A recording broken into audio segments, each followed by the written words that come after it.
안녕하세요. 김다니엘입니다. 성경 말씀을 잘 암기하지 못하는 사람들도 거의가 암기하고는 성경 구절인데 바로 이 말씀이 아닐까 생각해 보았습니다. 항상 기뻐하라, 쉬지 말고 기도하라, 범사에 감사하라. 이는 그리스도 예수님 안에서 너희를 향하신 하나님의 뜻이니라. 데살로니가서 5장 16절에서 18절 말씀입니다. 이 말씀은요, 아마 성도라면 암기하지 못하는 성도들이 아마 거의 없다고 저는 생각해 봅니다. 거의 다 암기하고 계실 줄 압니다. 그만큼 잘 알고 있는 어쩌면 평범한 말씀 중에 하나입니다. 그런데 이 평범한 말씀을 실천하며 살아가는 성도님들이 과연 얼마나 될까요? 사실 이 말씀을 제대로 실천한 사람은 거의 없지 않을까 저는 생각해 보았습니다. 저도 사실 제가 살아온 짧지 않은 긴 세월을 되돌아보면요, 이 말씀대로 살아온 세월이 솔직히 없었음을 이렇게 고백합니다. 너무나도 평범한 말씀 중에 하나지만은요, 그리고 성도라면 마땅히 이렇게 살아야 하는 것이 당연합니다만은 우리는 솔직히 이렇게 살지를 못하고 있습니다. 이 말씀은요, 사도 바울이 데살로니가 교회에 보낸 편지 가운데 있는 말씀인데, 특히 이 말씀이 기록된 5장은요 종말을 살아가는 성도들에게 주신 말씀이기도 하다는 겁니다. 그러니까 지금 마지막 때를 살아가는 우리들에게 아주 시적절한 사도 바울의 권면의 말씀이라는 겁니다. 사랑하는 여러분, 가만히 눈을 감고 이 말씀을 한번 묵상해 볼 수 있기를 바랍니다. 항상 기뻐하라, 쉬지 말고 기도하라, 범사에 감사하라.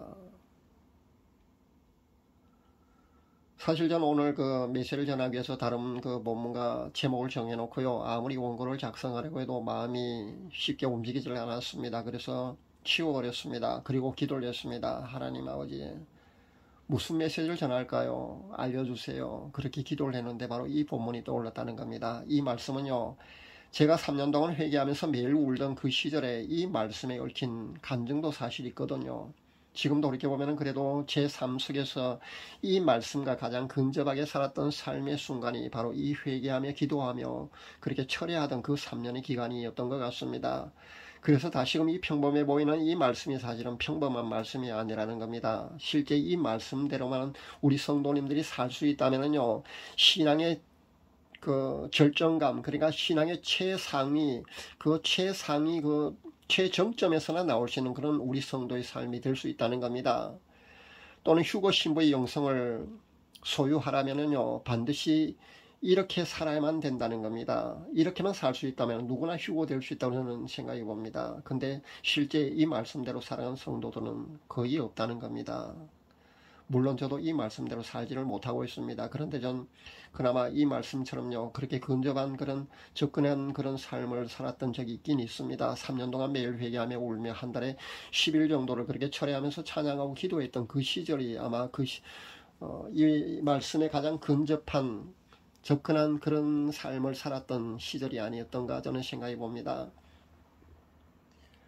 우리는 이 말씀을 목표로 정해놓고요, 이런 삶을 반드시 살아야 될 줄 압니다. 특히 사도 바울은요, 마지막 시대를 살아가는 휴거 신부들에게 마땅히 이렇게 살아야 함을, 그것도 하나님의 뜻이라면서 그렇게 강조까지 하면서요, 우리에게 그렇게 권면하고 있다는 사실을 우리는 잊지 말아야 될 줄 압니다.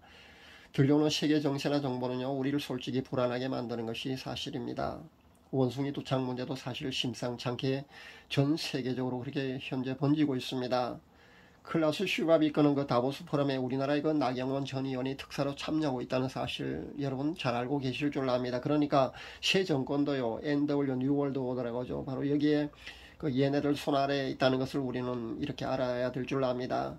조금 다행스러운 정보로는요, 세계적인 기금, 그러니까 식량 폭등이 일어날 조짐이 현재 전 세계적으로 있지 않습니까? 현재 배급제로 가는 나라도 몇 나라가 있습니다. 그런데 우리나라는요, 현재 대비하고 있다는 겁니다. 윤 정권이 이에 대해서 아마 대비하는 모습을 보고 있는 그런 뉴스를 제가 보았습니다. 잘 대비해서 국민들이 기근에 고통을 받지 않았으면 좋겠습니다. 제가 알기로는 쌀 말입니다. 이 쌀 문제는 현재 우리나라가 자급자족이 가능한 거로 압니다.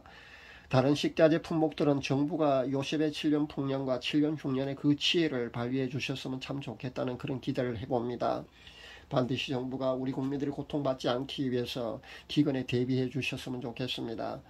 WHO 세계보건기구가 앞으로 세계적인 전염병이 발생할 때 각국 헌법 위에 그렇게 군림할 수 있는 그런 일련의 조치가 실제 실행될 수 있다는 그런 정보가 있는 것을 제가 보았습니다. 심히 우려가 됩니다. 왜냐하면 이렇게 되면은요, 전염병이 다시 발생했을 때 각국 정부는요, 헌법을 떠나서 WHO 세계보건기구 말입니다. 여기에 명령을 따라야 된다는 겁니다. EU 27개 회원국이 모두 하얀 신발 그린피스를 7월 1일까지 시행해야 한다고 그렇게 확인한 것을 최근 뉴스로 제가 보았는데요. 이렇게 사실 우리는 우리가 원하지 않든 원하든 상관없이요. 이렇게 어떤 거대한 그런 역사적인 흐름을 거스르지 못하고요. 그 태풍의 한가운데로 우리가 들어가지 않을 수 없다는 데 있다는 겁니다. 잠시 동안에 이런 우리에게 주어진 이 평안이요. 언제라도 다시 깨워질 수 있다는 것을 우리는 반드시 알아야겠습니다. 긴장의 끈을요. 여러분 늦추지 말고요. 기도하면서 깨어있는 그 휴거 성도의 삶을 우리는 살아야 될 줄 압니다. 이런 마지막 시대를 살아가는 우리는요. 이런 정보들을 접할 때마다 솔직히 두렵고 불안하지 않을 수가 없습니다. 7년 환란이 아직 시작되기도 전인데도 이 정도라면요. 막상 7년 환란이 시작되면요. 이보다는 분명히 더할 것 아닙니까? 분명히 더할 겁니다. 그것이 분명합니다. 사실 약간의 불안감조차 없는 사람은 아마 아무도 없을 겁니다. 저도 마찬가지입니다. 그 7년 환란 그 기간이 얼마나 힘들고 우리가 견뎌내기 어려울 것인지 사실 상상이 가지 않지 않습니까? 그렇기 때문에 불안하다는 겁니다. 약 2년간의 그 하얀 신발 팬데믹으로 우리가 겪은 것만 해도요, 그 심리적인 압박감만 해도요, 솔직히 우리가 이렇게 거부하면서 그렇게 버틴 것만 해도 쉽지가 않았지 않습니까? 그런데 앞으로 더 어려울 것이 분명히 뻔하기 때문에 어찌 불안하지 않을 수 있겠습니까? 그렇지만 여러분, 그 사도 바울의 권면의 말씀을 듣고요, 우리는 불안해하지 말아야겠습니다. 사도 바울이 분명히 마지막 시대를 살아가는 우리 휴거 성도들에게 이것이 그리스도 예수님 안에서 우리를 향하신 하나님의 뜻이라면서 그렇게 강조를 하면서 우리에게 권면하고 있는 말씀이 바로 오늘 본문 말씀이라는 겁니다. 항상 기뻐하라, 쉬지 말고 기도하라, 범사에 감사하라. 여기 얽힌 제 간증을 소개해드리겠습니다. 이 간증은요, 제가 큰 회심 후 매일 울면서 3년간 회개하면서 한 달에 10일을 찬양하며 기도하던 그 시절에 제가 본 것입니다. 시골에는 제 고향교회는요, 상기슬게 위치하고 있습니다. 그러니까 맑은 가을 하늘과 같은 그런 파란색 지붕이 마치 동화 속에 나올 법한 그런 아주 예쁜 교회입니다. 시골 교회니까요, 아주 자그마한 교회입니다. 그 고향교회 지붕에요, 네온사인처럼 LED 전광판 글자가 빛나고 있었습니다. 무슨 글자인지 제가 궁금해하니까요, 클로즈업 되어 보이는데 그 글씨는요, 범사에 감사하라, 바로 범사에 감사라, 바로 이 글자였습니다. 지금의 제 영적 지수는요, 큰 회심 후 매일 울며 회개하는 그 철야하면서 그렇게 찬양하고 기도하는 그 시절만 못합니다. 솔직히 고백합니다. 그 시절만 못합니다. 그런데 그 당시 전 그런 영성 생활을 했기 때문에 남들이 상상 정도밖에 할 수 없는 그런 영적 희열 속에 늘 거했습니다. 우리가 보통 인위적인 기쁨이 우리가 많이 하고 있지 않습니까? 그런데 그 시절에는요, 인위적인 기쁨이 아니라 저절로 마음속에서 그렇게 솟구쳐 올라오는 그런 영적 기쁨이 아주 충만할 때였습니다. 그래서 수시로 그런 영적 기쁨 속으로 제가 들어가 있을 때였습니다. 그 영적 기쁨이 너무 클 때는요, 통곡도 수차례나 한 적도 있습니다. 너무 기뻐서 통곡을 한다는 겁니다. 그런데 제게 부족한 것이 하나가 있는데 바로 항상 기뻐하라, 쉬지 말고 기도하라, 범사에 감사라 중에 범사에 감사라였다는 겁니다. 시골 교회, 제 고향 교회는요, 천국을 의미하거든요. 그러니까 천국에서, 하늘나라에서 제게 가장 부족한 범사에 감사라, 이것을 실천하라고 제게 이렇게 일깨워 주셨다는 겁니다. 그 후부터 저는 이 부족한 범사에 감사라, 제게 부족한 이 범사에 감사를 실천하기 시작한 겁니다. 제가 댓글에 항상 보면은 감사합니다라는 댓글을 거의 쓰는 것 여러분 보셨을 줄 압니다. 그러다 보니까 아마 여러분들도 거의 다 감사합니다, 감사합니다를 그렇게 많이 쓰고 있던데요. 그렇게 답글과 댓글에 그렇게 많이 쓰고 있는 그런 성도님들이 꽤 많이 있는데, 제가 이 답글을 쓰게 된 것도 그때 제가 본 이 장면 때문에 그렇게 쓰게 된 것이라는 겁니다. 항상 기뻐하고 쉬지 말고 기도하고 범사에 감사하는 이런 삶을요, 우리 성도들이 완전하게 실천하면서 살 수만 있다면요, 신앙의 최절정, 그러니까 신앙의 최정점에 달했을 때라는 겁니다. 그때 삶의 모습이 바로 이럴 거라는 겁니다. 그러니까 자신의 영적 지수가 적어도 95 이상 정도 될 때 이런 삶을 살 수 있다는 겁니다. 다르게 말하면은 이렇게 살게 되면은요, 우리의 영적 지수가 95 이상을 유지할 수 있습니다.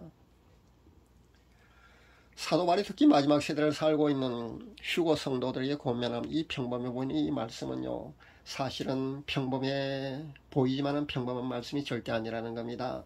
또 단순히 사도 바울의 권면이 아니라 그리스도 예수님 안에서 우리에게 향하신 하나님의 뜻이라고 하고 있다는 점에 우리는 주목해야 될 줄 압니다.